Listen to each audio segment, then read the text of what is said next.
చాలా మందికి ఎలా ఉంటుందంటే బాప్తిస్మం తీసుకున్న తొలి దినాల్లో, బాప్తిస్మం తీసుకున్న ప్రారంభ దినాలలో పిచ్చి ఆసక్తి ఉంటుందండి దేవుని పట్ల, వాక్యం పట్ల విపరీతమైనటువంటి ఆసక్తి ఉంటుంది. మీకు తెలుసు, అంత ఆరంభశూరులే అంత్యభ్రష్టులు.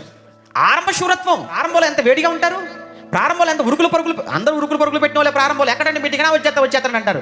ఆ తర్వాత మళ్ళీ సేవకుడు ఫోన్ చేయాలి, అప్పుడు సనుగుతూ వస్తారు. ఇక ఆ తర్వాత ఇక అసలు ఫోన్ కూడా స్పందించారు. ప్రారంభంలోనేమో తమంతట తాముగా పరిగెత్తుకుని వచ్చిన వాళ్ళు ఒక సంవత్సరం గడిచేటప్పటికి ఏంటంటే మళ్ళీ సేవకుడు పిలిస్తే వస్తుంటారు. ఇంకో సంవత్సరం గడిచేటప్పటికి అసలు సేవకుడు ఫోన్ కూడా రెస్పాండ్ అవ్వరు, కవర్ ఏరియాలో లేదు, కాల్ బిజీగా ఉంది, లేదంటే స్విచ్ ఆఫ్ చేసుకుని పెట్టుకుంటారు. ఎందుకు ఈరోజు మీటింగ్ ఉంది, ఆయన ఫోన్ చేస్తాడు మరి వాళ్ళతో. మరి ఆ రోజు పిలవకుండా వచ్చేసావు నువ్వు. అది వాక్యం వినపడుతున్నప్పుడు నీలో రావాల్సింది దేవుని పట్ల అభిలాష. చూసారా, చావకూడదు. మళ్ళీ చెప్తున్నాను, ప్రారంభంలో ఉన్న మీ ఆసక్తి అంతకంతకు ఏమవ్వాలో తెలుసా, పెరగాలి, విపరీతంగా పెరిగిపోవాలి. ఎందుకు నేను ఈ మాట అంటున్నాను చెప్పమంటావా?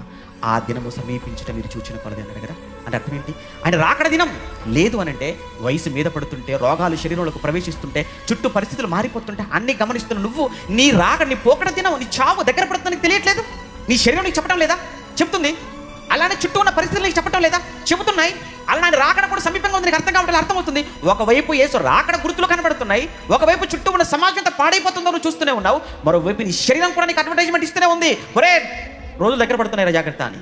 ఎన్ని జాగ్రత్తల మధ్య నువ్వు మారటం లేదు అని అంటే, ఇన్ని జాగ్రత్తల మధ్య ఇంకా ఆరాధనకు దగ్గర అయిపోవాలి, దేవునికి దగ్గర అవ్వాలి, సంఘానికి దగ్గర అవ్వాలి, వాక్యానికి దగ్గర అవ్వాలి, దేవునికి నేను చాలా సమీపంగా ఉండాలన్న ఆలోచన రావాలి. కానీ దూరం వెళ్ళిపోతున్నారు ఏంటండి, ఏమైపోతున్నారో అర్థం కావటం లేదు. సంఘాలలో